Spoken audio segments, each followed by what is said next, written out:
Good job, Ryan. Did you get your hair cut, by the way? I did. I got my hair cut. Thank you for noticing. Nice, Uh, nice. we are now broadcasting, and so that is happening. And we'll let everyone join here.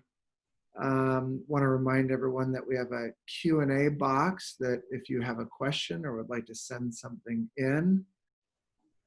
Kaji has changed her background. She's back to jerseys. Yeah. And Greg has left his mighty studio of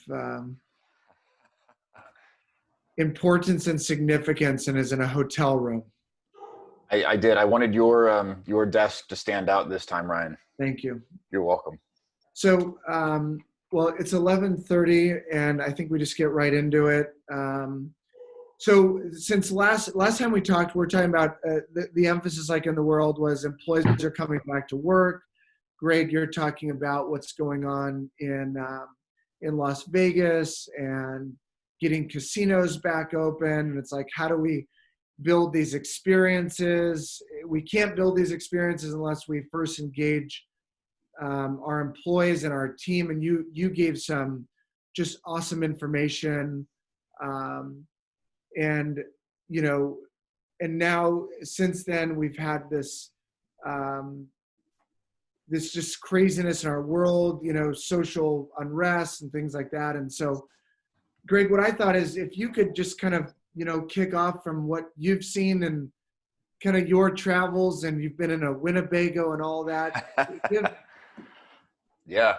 Well, first off, I just wanted to say, this has been really exciting and really appreciate the opportunity to do this two-part series with you guys. This has been a lot of great conversation. My company, Experience Strategy Associates, has been working with a lot of large-scale organizations, gaming customers, all sorts of different clientele in different sectors. We've also worked in senior living, software, tech companies. But what's interesting now is, when we go back to our core and the root of the industry that, especially I grew up in, hospitality, now is a time that, while business may slow down, I've always believed in the thought of, the energy you throw out into the universe, frankly, comes back tenfold at some point in your life. So that's, I think, what inspired the Winnebago tour. So to clarify, I jumped in an RV for 4 days last week and went through Southern Nevada and Arizona and stopped at different businesses that were opening. Arizona had been ahead of the curve in regards to timing of reopening. So Scottsdale was like, frankly, nothing had ever happened by the time I got there. It felt like everything was completely reopened, but stopped at about 3 different casino properties, different restaurants, quick service dining along the way. And it's actually now led me to San Diego, where I'm continuing, like we called it our cruising through COVID tour. Created a YouTube channel for it, whatnot. So I'm actually here in San Diego right now, getting ready to visit with a tribal gaming company tomorrow, some restaurants in the Gaslamp district. We're really proud of what they've done to reopen. I think it's been a really powerful exercise when, we take the stats, we take the learnings from some of the employee studies that we've done, and having the chance to sit down and talk to, employees on the front line who are, so excited to be back into their roles and to greet people and to bring people back into the experiences that they know that they love. Was really a moving opportunity. To see table games dealers just stoked to be back behind the table and see their favorite customers coming back and see people coming back in the doors was really refreshing and really a good recharge, I think, for me personally. But I think it's certainly the data that we had run on that employee study we talked about last week. I'll tell you, it's true. And talking to the employees in Arizona, which was technically not where we had done a sample, but when they talked about how our employers, did a great job communicating and they talked to us and they checked in on us, you could see the high level of employee energy on the floor. That certainly translated. Those steps, those very thoughtful process of the organizations as we went through crisis certainly paid off, and their employees were coming back happy and excited, and the customers were ultimately excited as well. So we're going to continue doing this road tour. I think it's really exciting. We're learning a lot. I think there's a lot of insights that we've been doing on the road, just understanding where there may be gaps of, hey, we didn't think about this, and this is how something comes across. And the intent's not to call anyone out per se, but at least to provide insight to say, hey, this organization may not have thought of this. You may want to think about it in your area as well, because it's how everyone impacts the world. And I think that's our interest in this time, right? Is what can we unpack from all of our learnings to potentially put out there or learn from each other to bring some good. Kaji, since the last time we talked, how has this impacted your world and what's going on? And Greg's in a Winnebago, and what have you been doing? Yeah, so not quite the same amount of miles, but I've been to San Diego and kind of back to my mom's place and then back here to my home. So 3 different sort of areas, and I'm sure you have way more perspective and a lot of states that are just ahead of us, right? And I'm just curious, Greg, maybe we'll come back to it, but like, did you sense that there was still like fear and trepidation coming back into these workspaces and environments where there are a lot of people? And I think since we last talked, there has been a heightened element of fear and uncertainty and trepidation in our environments. And our company, again, I feel has done a really incredible job of trying to stay ahead of what they need to do as being a resource. And having an employee network group for African Americans is something that we've rolled out. We have, been trying to communicate the best that we can to our employees and staff, and find some one-on-one time and some experts in that could lead some conversations that are impactful. And then personally, I've just been trying to engage with as many people as I can to learn and get some feedback. And sometimes I get some rough conversations, which is okay. This is all taught me that it's a time of being uncomfortable, and that's not a bad place to inhabit, because from that will come a lot of learnings and growth if you stay open to it and stop trying to just push what you think the agenda should be or the narrative should be, or reinterpreting how you would maybe approach something. This is all very unique and personal, and I'm just trying to take a real back seat to a lot of other people and a lot of other conversations, and be more of a receptacle for learning and for listening now. So when COVID happened, everyone was worried about health, right? Oh my gosh, how people went into quarantine. They stopped going to restaurants. They stopped going out. So many changes that very health. And as soon as the health piece really began to play out, you saw the impact economically, right? Jobs. People started losing their jobs. They started, companies started furloughing or laying off, or all these different things. And then in this last week, now you have this racial component affecting our country and really our world, right? And when we were prepping for this, Kaji, you had said something like, 2020 was kind of this year that everyone in some ways said, let's throw it out. Let's get rid of it. And you said maybe it's the year that it like breaks us and changes us. And, last week we're talking about how COVID helped us to think about how we could do our job differently or go about it.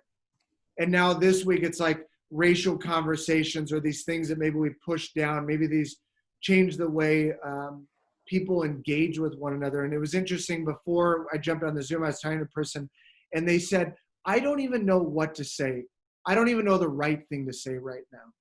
And we use this word of feeling scramble. Like there's this part, it's like, there's just so much. And I'm curious, Greg, when you go to these places that are reopening, do people feel disoriented? Employees, do they feel disoriented, or do they feel confident? Do they feel like, no, we're ready to go? What's been your experience in watching the way employees are?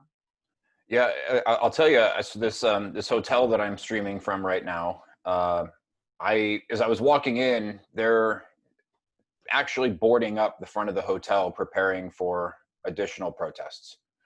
So what was really interesting about that is it completely, now that the front of this hotel, all the windows, the very bright lobby is now dark because all the windows are covered by plywood. It created a very different vibe inside of the building. And I'll tell you, the employees I interacted with here, you could tell had a sense of concern. it wasn't the same, vibrant type of welcome that, they would like to provide to their customers. And that's just a byproduct of what's happening right now, right? One of the many aspects of what's happening right now. So I certainly do believe it's having a huge toll on people. Again, back to your point, people don't know, what the right thing is to say, because everyone's so different, right? And everyone has a very different personal take and view and experience and on everything that's happening in the world at the moment. It's really challenging. So now everyone's been scared for their health. Now they're scared for the world at large and just humankind.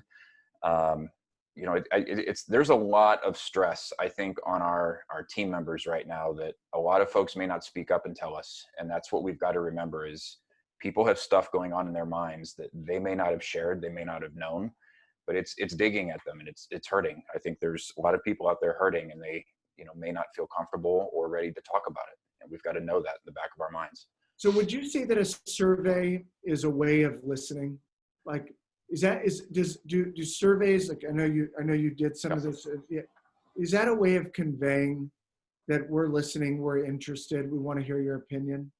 It can be. I mean, it certainly can be. It's, a survey is really good for ensuring you can stay anonymous when sharing, insights or information or feelings. If a vast majority of your population, especially on topics that, are impacting the world today, I think it's a great way if you want to get just a very good pulse on where your employee base is, your team members are on how they think about XYZ, what emotions they may be feeling. That's a great way for the only challenge with that though is, I think, and Kaji, you were talking about this earlier as we were discussing this a bit, the survey removes the personal nature of being able to go and provide the support or the tools or the emotional support that person may need because it is anonymous.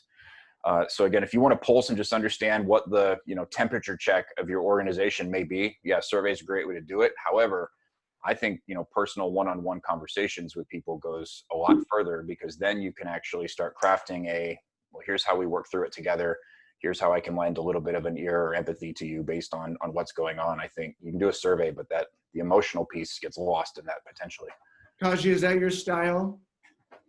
It's funny. I was going to say, in contrast to the survey where I think you can get some great feedback anonymously, the point of 2020 and these social feeds that I get and just a lot of the narrative right now is around originally how 2020 was just a year that we want to write off the books. Like we want to just kind of jump ahead to 2021 because there's so much hardship and it just keeps coming at us.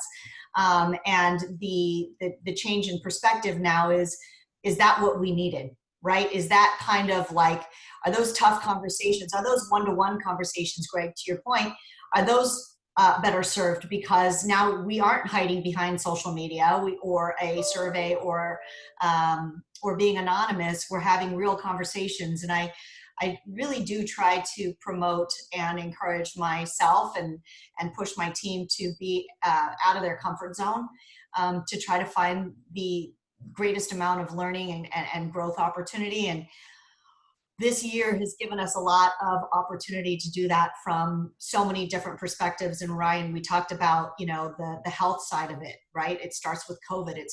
And then it's moving into relationships and racial profiling and all of these other things that constantly push us to really question how we think about things and how we want to approach the way that we live and the way that we carry forward through this. And, the hope is this has given us some time to be better, right? Mm-hmm. Not to keep propagating the same things so that we don't find ourselves in a cyclical pattern of, every X amount of years, this is going to come up again. Yeah. Right? I think from like a practical side of that, this idea when somebody says Black Lives Matter and the response is, well, all lives matter. It's kind of like somebody filling out a survey and saying, this is how I feel, this is what I think. And instead of listening to it, we say, well, this is what you should think. Let me tell you my side of the survey. And I think that's easy to do that in a company. You do a survey or you have a one-on-one conversation. The person says, this is my experience. Or this person, an employee that says, man, it really looks dark in this lobby. I feel really scared to be here. Well, be thankful you have a job. Mhm.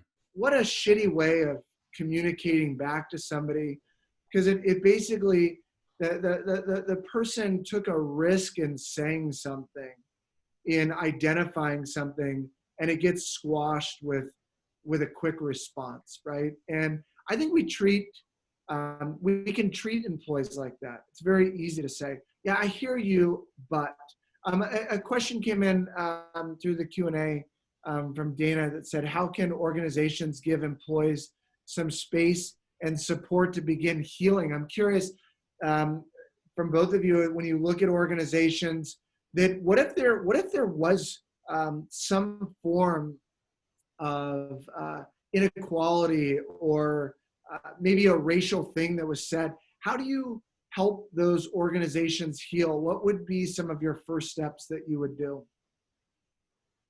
I mean, I kind of look at it as the first step is creating sort of these smaller pods of conversations that need to happen, and identifying through these employee networking groups some unique narratives that are held in a very safe space, right? With people who are curious or like-minded in their approach. And so I think that's one way, the one-on-one conversations, and just to keep a pulse on where everybody is going to be really important.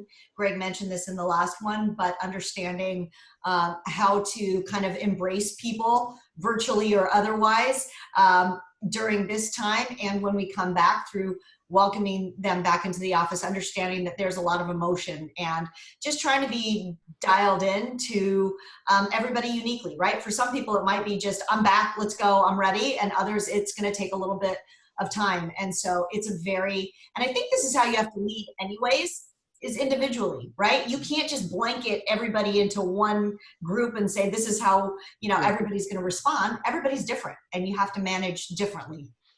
What's interesting too, though, is I agree with all of that. You know, I believe employees had been, so through COVID to begin with, had been assessing what they think of their employer based on how their employer has interacted and treated them through COVID. I think we're now going through that exact same mental, if my organization is not communicating and reminding not only our employee base, but the world at large, where we stand on social issues and XYZ, right? So I think now's a really great time, if brands are not reaffirming their position on equality, diversity, all these types of things. I mean, that you have employees who are sitting back, okay, maybe employer didn't knock it out of the park with COVID, but now I also need to know that I'm going back into a workplace that I am aligned in values, in belief systems.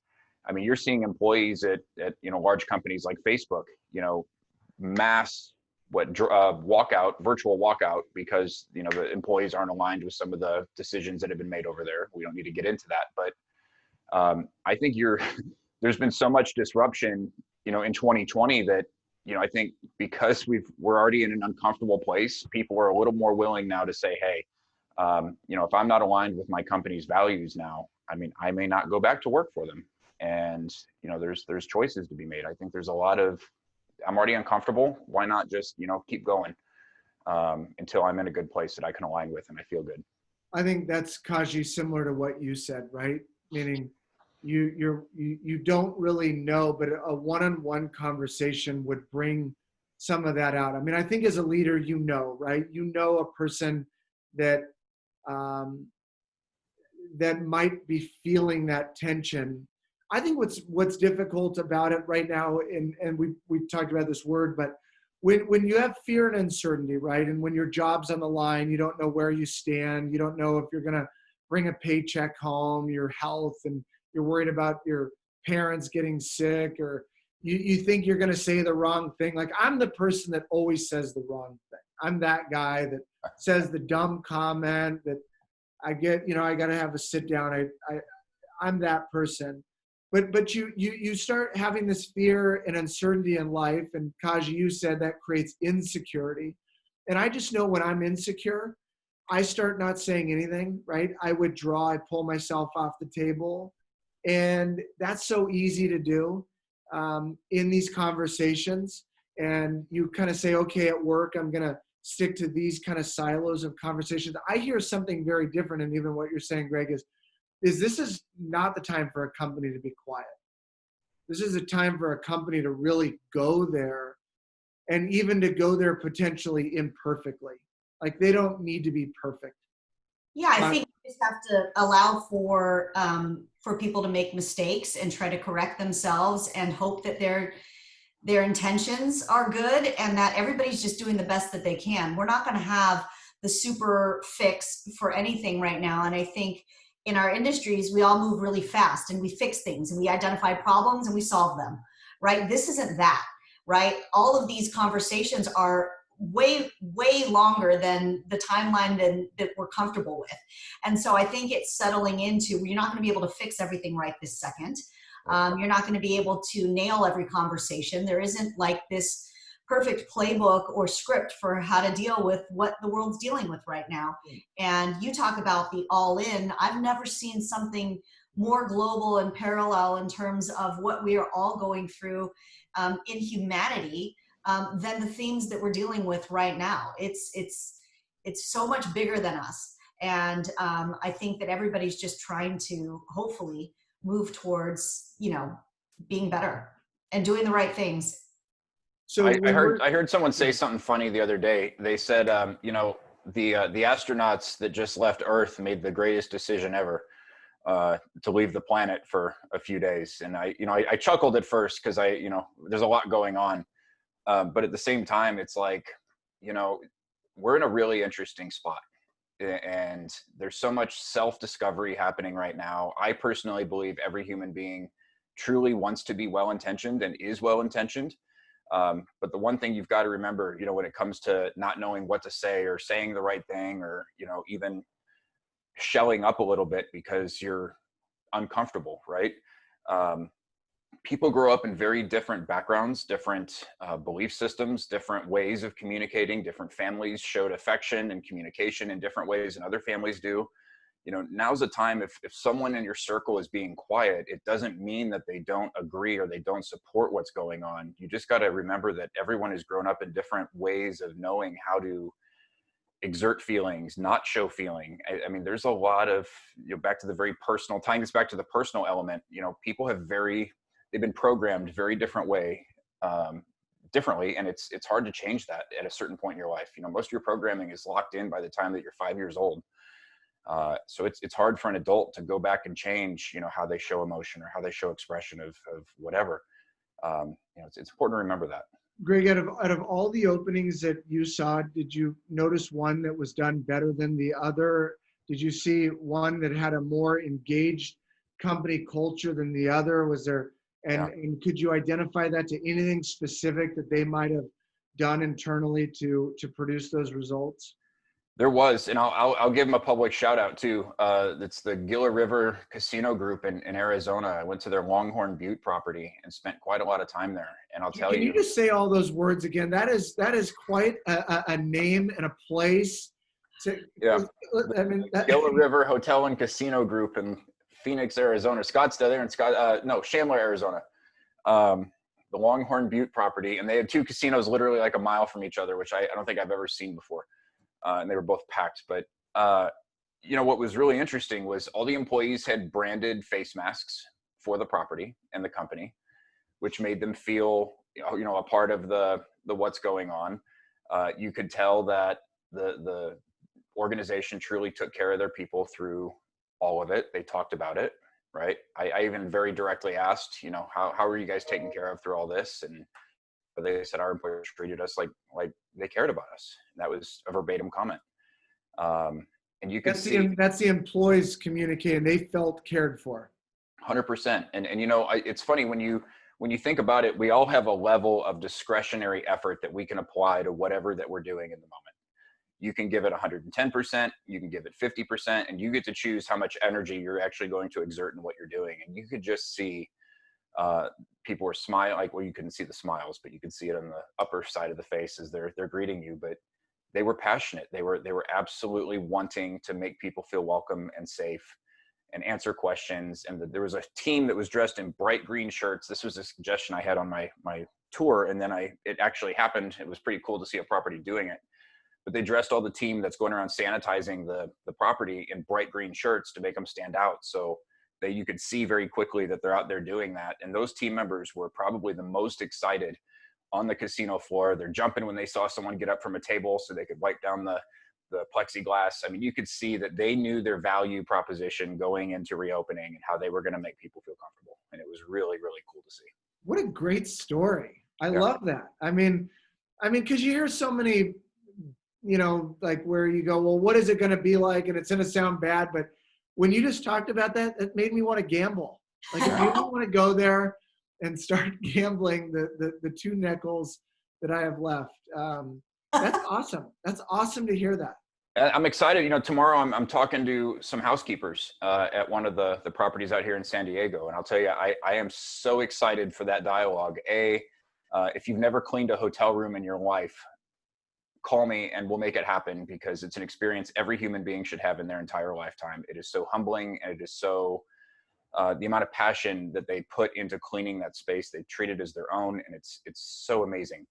I can't wait to go pick their brains tomorrow and talk about, how they're feeling going back into this, what they're doing, what the extra touches that they're doing to make people feel special and safe, right? In these hotel rooms that become your home when you're on the road. I think it's going to be a great dialogue tomorrow. I can't wait. Are you ever going home, Greg? I don't know at this point. I was talking to another colleague who's helping open some properties in Colorado, and they're like, there might be some value in helping, let's go have you walk through our property and highlight, what we're doing. I said, this could be a full-time job now. This has actually been a ton of fun. Yeah, I mean, I was in San Diego. I mentioned earlier, my brother lives down there, and this past weekend we were just driving around, and every bar we went by was open. Yep. And packed. There was no social distancing. There were a few masks here and there, and to be, that is happening 2 hours away from, where I live, and it's a very different feeling there than it is here. And I'm sure you'll pick up on that once you start getting into the community, but it is a very relaxed atmosphere where I think that it feels more normal than anything I've seen in a while. So you would only know that those bars are packed by going into each one of those bars that you passed. They were all open air bars, so I had complete visibility into the amount of crowds. I was, from the safety of my car, I saw all of that happening. But yeah, it's like all the parks, everything. People are just out and about, and it is like, we're back. And that's where I think it's like, it's hard to kind of do this slow roll. I know we're trying to, but the minute that you open things back up, people are excited, to gamble, to eat and drink. And that's so true. That is so true. I saw it in the airport yesterday, right? What was really interesting yesterday, flying to San Diego, because I chose to fly instead of the 90-degree Winnebago. People have started kind of calming themselves down and letting go a little bit. So you saw signs like you have to wear a mask in the airport. I mean, less than 50% of the population in the airport was wearing a mask. I mean, I think people, now that they've started getting back into, you go to the restaurant, you take your mask off. That was step one. Now I can walk down the street, not wear my mask, and I feel more comfortable, right? You're starting to see the heightened sense of confidence. Now that people are going into large public areas and feeling safer, feeling more confident, right? That's the end goal. Whether it's the right time to keep doing that, I'm not a scientist. We'll leave that to them, but it's fascinating watching human behavior right now. People want to get back into what they were doing. Couple questions came in. So when you look at these openings, it's how do we push for the event industry to open? Do you think push the hotels to open before an event to open? Like what would you, if somebody's saying, well, how do I even begin to do an event? CES came out, right? They said that they're going to go for January. What do you think is going to be the first thing that clicks, that creates that confidence in the event industry to open again? I can just quickly speak from taking the Vegas market into play. You had to open hotels and certain aspects of, when you think about the whole logistics chain, you can't throw a big event if you don't have places for people to stay. And if you don't have flights coming in to bring people to the event, because there's a couple airlines that scaled back on travel to Las Vegas, So the whole chain has to be able to support what it is, and the event is usually the end game. But if you don't have the logistical aspects in place to be able to host whatever it is, I think that's why we saw certain things open before others. But I mean, Kaji, you were talking about, earlier before our call, the fact that people are gathering in masses right now across the country is certainly going to be a very telling sign as to what happens based on, new cases, spikes in cases, if that does happen. And I think what we see from that certainly could be a great predictor of, can some of these other industries and types of businesses move forward quicker because we don't see a negative reaction, right? Yeah. I'm going to gear shift real quick. I got a question that came in. Would each of you be willing to strategically bring on a young Black intern in effort to close the racial inequality opportunity gap in business? And obviously that's a major question, but I think it's a question, as far as listening and saying, what could companies like mine or AG or Greg, what you do, what are things that we could implement that are, more than just posting a black box on our Instagram, more than just saying, we stand behind, but like legitimate changes that we could bring into our organizations that would show that we want to help anybody from any background, but specifically like a young Black person that's trying to, get ahead. How could we do that? First off, I'll start with myself, James. I would 100% be willing to bring on an intern. And so I would be open. So if you have a person in mind, please shoot me a note direct. But is there anything that you would think of that we could do that could help that? Yeah, there's a lot of minority cases, right, in sports, whether you look through like a female lens or, LGBT, any kind of minority case. And so I sort of advocate for just trying to cast a wider net. Don't just kind of go with your top, first picks that came in that are qualified. Keep the door open so that more people can come to the table. Be proactive about pulling people into the conversation. We're just receivers of, okay, thanks for the recommendation, thanks for the resume, word of mouth, blah, blah, blah. But I think, we're always in such a rush to hire because it's usually because we need to fill a space and we're losing revenue by not having that occupied. I think it's taking a little bit more time and having a little bit more intention around casting that wider net and making sure that you are including as many groups and giving as much opportunity to as many people as possible, period. And I think if you can do that, you still, amplify your talent pool 100%, and you start to be a little bit more inclusive and your staff starts to look a little different. Ideally, right? Yeah. I think you're spot on. And back to James, if I'm a one-man show, if I had the extra work and whatnot to be able to do so, the answer would be yes. One of the other things that I've tried to do, at least myself, knowing I'm a one-man show at the moment, is I've been doing a lot of career coaching and mentoring and whatnot for different types of organizations and minority groups, whether it be LGBT, whether it be women in leadership. There's been a bunch of different areas that I've strategically tried to make sure that I've always been a very passionate. Diversity is very important to me when I lead a team. And my team members, certainly saw that. And I just think diversity of all aspects of life and thought are what make us all better and make the business better at the end of the day, because we can really anticipate more of what the world needs at the end of the day. But I try to channel that through, career coaching. And if you have someone who is interested in mentorship opportunities, I would be more than happy to have a discussion as well. I've been doing it for some of the local hospitality folks in Vegas and doing free career coaching for folks who are furloughed and trying to help them find a new path and whatnot. So open to ideas, feel free to reach out. Happy to talk about it. Just to be able to get in touch with you, each of you, can you just tell everyone your tags and how they would be able to do that? Well, I would say directly come to my email, which is what I'm on all day long. And that's mkajiwara@staplecenter.com. And I could put it in I could type it in the notes, I guess. Look at you. But that's a great way to get in touch with me.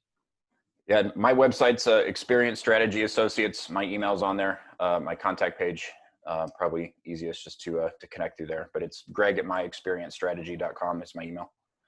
So Also, we're at Ryan, oh, sorry, I'll just throw this out as well, is it's one thing to post on social. It's another thing to get on some sort of platform like this and say, I'm willing to help. But it's quite another to then sit on the other side of your, computer, and when this isn't all happening and there isn't the same kind of visibility, and really get back to everybody.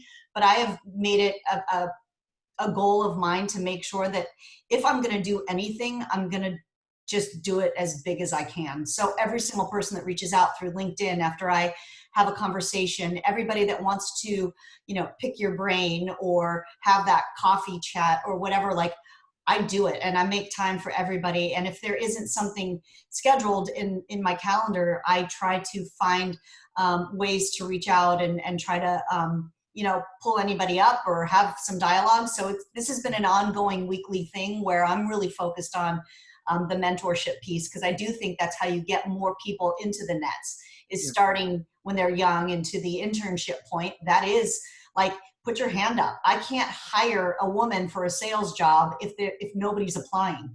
right. So it does start from the grassroots of what are you doing to mentor and put people in positions to then, have the conversations and be better prepared. And so I am trying so hard to champion that every week. And I'm going on 3 years now. So you think about the multiplier of that if you do it forever. Yeah. Well, I think the concept is you have to start somewhere, right? Like, and I think in this time of messy of health and economics and racial, like, you can start somewhere. You can move the needle somewhere to it. And it's interesting. This James Black wrote in a note. He said, "Thank you all. Your words and actions are powerfully comforting for me." Him and I exchanged some dialogue this past week. I had a former employee, it felt like, kind of call me out saying, "Hey, I want to know really where the company stands or where you stand in regards to this." And at first, candidly, I was totally defensive to it. I felt defensive. I wanted to say, no, look at all the things that I've done or that I feel like I've created inside the company. And I think the thing that I'm learning, and even listening to each of you, is listening doesn't mean I listen and then respond. Listening could be just I listen and I absorb and I create a set of actions for myself that really don't need to have a lot of words to them, could have more action. I think that's what people are asking for. And Greg, as you go to these hotels, I swear this hotel you're telling me about in Chandler, Arizona, these casinos, I want to see it. Because I think so many people, they want to go back, but they want to go back to people that are happy and stoked to be there and to be energized. And what it tells me is that organization must have really given the impression to their employees that they were listening, that they were connected and engaged. And because of that, they were able to give that experience to you and your Winnebago. And yeah, it was, again, I've walked in organizations, frankly, I didn't have quite as great of an experience at Subway on the ride down to Chandler, Arizona, but you can definitely tell the difference between organizations who strategically, thought about their people and those that just did what they needed to do to get, into the next step. So it definitely pays off. It's worth the investment of your time. well, I actually, sorry, like, I love what you said there about it's sitting back and absorbing and not responding immediately. That listening piece is so important. And I think it is all the little actions, right, that we need to be focused on, because you can't make big sweeping change immediately, right? This is like, it took us a long time to get where we are. It's going to take us a little while to undo it. And how do you get there, right? It is through a lot of little steps, little actions. It was interesting. I know we're running close on time here, but I actually got called out by a friend of mine on social media they texted me and said, how come you haven't posted anything about what's going on right now? And I said, first off, I personally just don't believe social media is always the channel to go have certain types of discussions. I feel like sometimes it negatively exacerbates situations instead of having a productive dialogue. That's just my personal opinion. And I tried to communicate that, it's not always what someone just posts on social media, because oftentimes that can be genuine or ingenuine, and you really don't know. And I feel like the actions that we take sometimes behind the scenes that everyone may not actually know, mean much more, especially to me, and know I'm making an actual impact versus just posting a picture that may not be seen by whoever else. I thought that was it made me think a lot, right? And I kind of had to sit back and process, okay, what's actually happening here? And I think at the end of the day, when you take 2 days to think about it, it's like, well, maybe this individual just hasn't been exposed to these other elements of what I do. And I took it as an opportunity to educate a friend of mine on some of the other ways that I engage around, these areas. So I think I took some warnings out of that as well by just sitting and pausing for a minute and processing. Nobody wants to be the girl that got captured yesterday. Her boyfriend shooting a picture of her where she looks like she's whatever, a part of the protests, and then gets in the car, drives off. You would be hiding. You would be hiding right now. Yeah, don't get me started on the influencers who ask for free stuff in order to go and stay at a hotel and post about it. Come on. Well, I really appreciate you too. I know your time is valuable. We've gone a little long, and just again, another good conversation. Every one of these helps change the way that I go about doing what I do, and I appreciate your influence in my life. And so, thank you. Thank you, guys. Great, guys. Okay. Thanks so much. Have a good day. You too.